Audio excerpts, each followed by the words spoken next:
Our first scripture reading this morning is a psalm of praise for God's creation. O Lord, our sovereign, how majestic is your name in all the earth. You have set your glory above the heavens. Out of the mouths of babes and infants, you have founded a bulwark because of your foes, to silence the enemy and the avenger. When I look out at your heavens, the work of your fingers, the moon and the stars that you have established, what are human beings that you are mindful of them, mortals that you care for them? Yet you have made them a little lower than God and crowned them with glory and honor. You have given them dominion over the works of your hands. You have put all things under their feet, all sheep and oxen, and also the beasts of the field, the birds of the air, the fish of the sea, whatever passes along the paths of the seas. O Lord, our sovereign, how majestic is your name in all the earth.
The second scripture reading today is from Genesis, from the beginning, the first creation story in Genesis.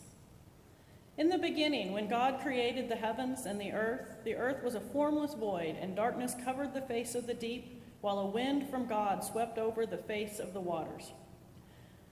Then God said, "Let there be light," and there was light. And God saw that the light was good, and God separated the light from the darkness. God called the light day, and the darkness he called night. And there was evening, and there was morning, the first day. And God said, "Let there be a dome in the midst of the waters, and let it separate the waters from the waters." So God made the dome, and separated the waters that were under the dome from the waters that were above the dome. And it was so. God called the dome sky, and there was evening, and there was morning, the second day. And God said, "Let the waters under the sky be gathered together into one place, and let the dry land appear." And it was so. God called the dry land earth, and the waters were gathered together, which he called seas. And God saw that it was good.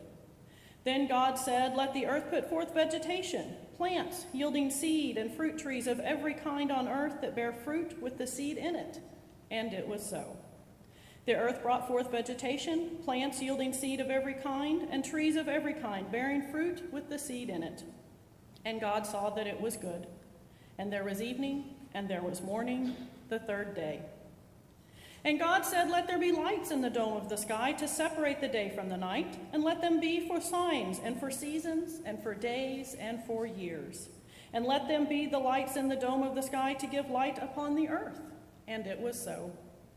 God made two great lights, the greater light to rule the day and the lesser light to rule the night and the stars. God set them in the dome of the sky to give light upon the earth, to rule over the day and over the night, and to separate the light from the darkness. And God saw that it was good. And there was evening, and there was morning, the fourth day. And God said, "Let the waters bring forth swarms of living creatures, and let the birds fly the earth across the dome of the sky." So God created the great sea monsters, and every living creature that moves of every kind, with which the waters swarm, and every winged bird of every kind. And God saw that it was good. God blessed them, saying, "Be fruitful and multiply, and fill the waters and the seas, and let the birds multiply on the earth." And there was evening, and there was morning, the fifth day. And God said, "Let the earth bring forth living creatures of every kind, cattle and creeping things, and wild animals of the earth of every kind." And it was so. God made the wild animals of the earth of every kind, and the cattle of every kind, and everything that creeps upon the ground of every kind. And God saw that it was good. Then God said, "Let us make humankind in our image, according to our likeness, and let them have domain over the fish of the sea, and over the birds of the air, and over the cattle, and over all the wild animals of the earth, and over every creeping thing that creeps upon the earth." So God created humankind in his image. In the image of God he created them. Male and female he created them.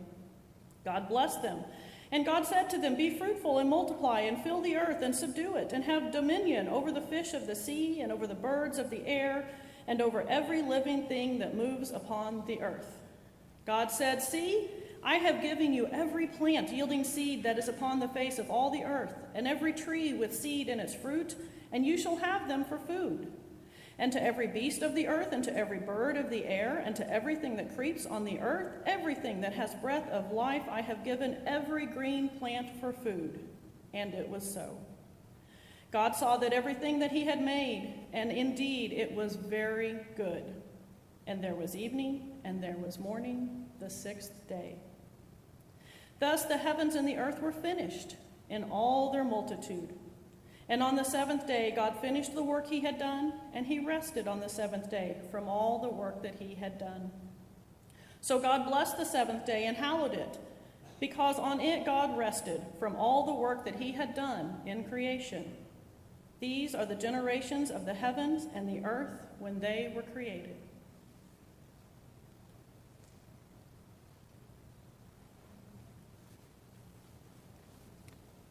We live in a blessed creation. As we heard in today's readings, God attends to each element of creation with care. Now, everything we find in nature bears the mark of such care. Whatever creature we see in the world, whether it be a tiny insect or a giant mammal, whether a bird flying in the trees or a snake crossing the path below us, we see a creature crafted by God. We witness God's handiwork. The psalmist says, "I look at your heavens, the work of your fingers." Even the stars in the sky bear God's imprint in creation. God's handiwork is all around us, and God blesses God's handiwork. Today's reading from the first two chapters of Genesis, indeed the first two chapters of the Bible, demonstrate God's creativity in action. The reading details a creation that takes place over the course of 6 days, followed by a day of rest. Each day of creation brings something different, and after each day, God sees that the new created thing is good.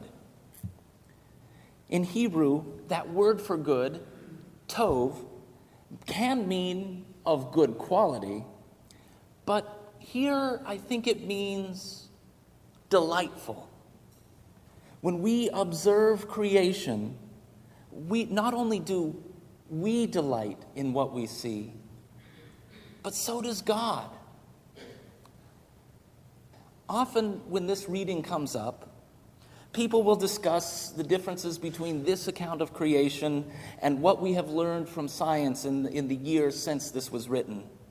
asking exactly how God does create when these accounts don't match. While such discussions can help the church grow in how we understand God, I'd like to focus today not on how God creates, but on how God blesses creation, on how God finds it delightful. When I look at the pattern of blessing in this passage, I learn something about God's blessing in creation today. In the beginning of this passage, indeed, the beginning of the whole Bible, in the beginning, you might say, God begins with a mess. Chapter 1, verse 2 tells us that the earth was formless and dark, nothing but waters raging in every direction. I grew up with these verses thinking that God created from nothing, that there was nothing there. But when we look deeper, we see that there were waters there. The formless void that it says in the version we just heard can lead us to think that it was nothing. But when we look at the details, we can see how God was shaping what was already there, which was just chaotic water. God didn't create from nothing. God created from a mess. God began to create in a dark and hostile world. No human life would be able to survive in such a mess. This is key. The dark, chaotic waters don't just represent a beginning point. They represent conditions hostile to human survival. In ancient times, darkness left people more vulnerable to thieves and wild animals, and chaotic waters overturned ships, flooded homes, or destroyed crops. Untamed waters, then, posed dangers not only for creation, but for people as well. In what ways do people face a hostile mess today? Some people live in war zones, threatened by the chaotic fighting around them. Others live in persecution, facing adversity for just being who they are. Still others live in danger from creation itself. As the climate continues to change and the probability of extreme weather events continues to increase, and large storms become hostile to humans who live in vulnerable areas. As I look around, I can no longer distinguish between ecological concerns and human concerns. A neglected environment can lead to a hostile environment. Fortunately, today's passage gives us hints about what God is up to amidst the mess. To begin, when God says, "Let there be light," in verse 3, God brings just a little more security to the mess. God doesn't get rid of the darkness, but gives it a place alongside the light, a place to live in balance with the light. And this very act of balancing light and dark allows the day to proceed, giving evening and morning to that first day. Then, on day 2, God starts his work on the waters. God separates waters by putting an expanse between the two layers. Now we have an upper layer of water and the lower layer of water. In our current day scientific worldview, this sounds strange. Today we know that space is above the sky, not more water. But We have to remember that they did not have telescopes or artificial satellites in those days. So they had to work with the world as they understood it. The point is, God made the world more hospitable by sticking a sky in the midst of all that water. On day 3, God makes the earth even more hospitable by collecting the lower waters into one place and leaving land, the earth, in the other places. God does not get rid of the restless waters, but gives them a place alongside the land. And then vegetation springs forth from this newly formed land, and we begin to see God's handiwork in the greenery. This paves the way for creatures to live on earth. God then repeats the first 3 days of creation, this time calling forth creatures for each of the days in creation. On day 1, God made the light. On day 4, God makes the creatures of the light, the sun, the moon, and the stars. On day 2, God separated the waters with the sky. And on day 5, God creates the creatures of the water and the sky.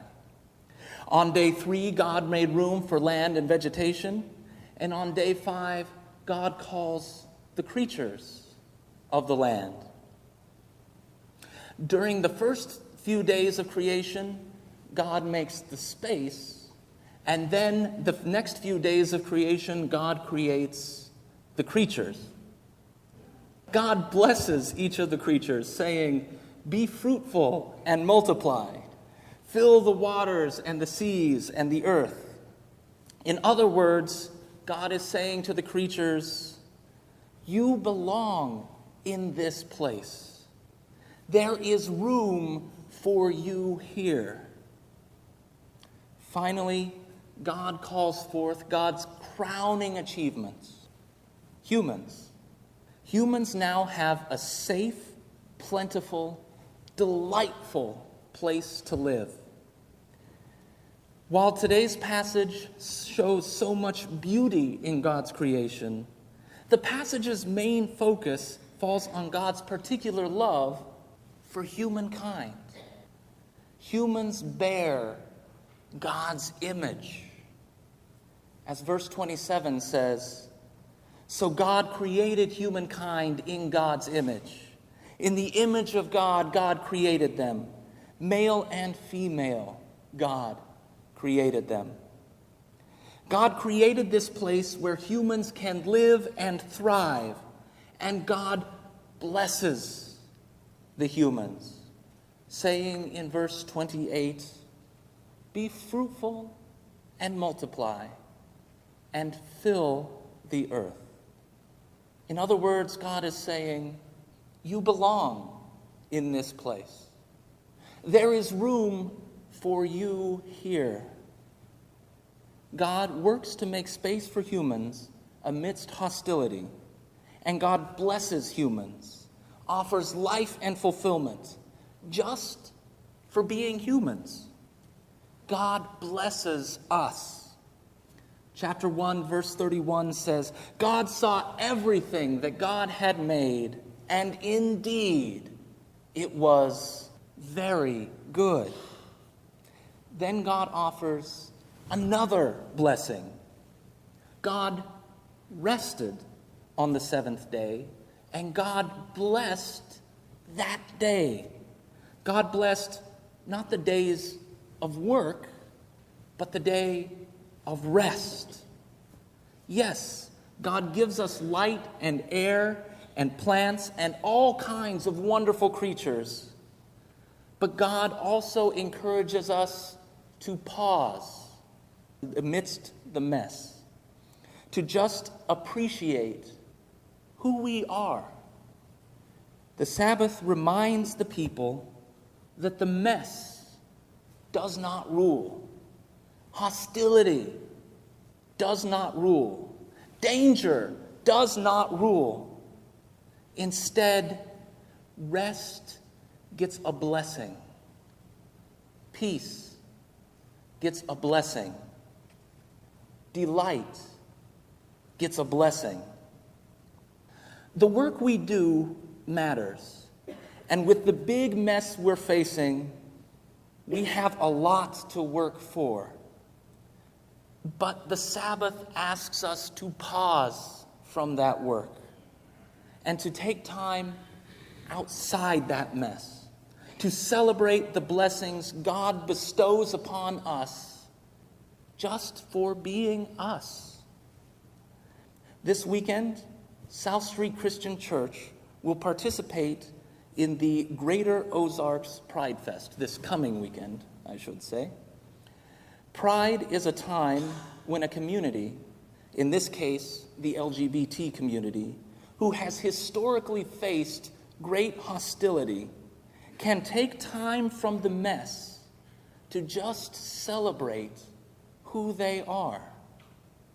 They remember that no matter the adversity, God blesses them. God says, "You belong here. There is room for you in this creation." God asks all of us, no matter who we are, to take time once every 7 days, to take time away from the mess, whatever mess we face, and to remember how God blesses us just as we are. We gather here in this space every 7 days to remember who we are as Christians, who we are in Jesus Christ. We come to remember how we are blessed and how we live in a blessed creation. Let us celebrate God's creation and let us celebrate the blessing we have in God.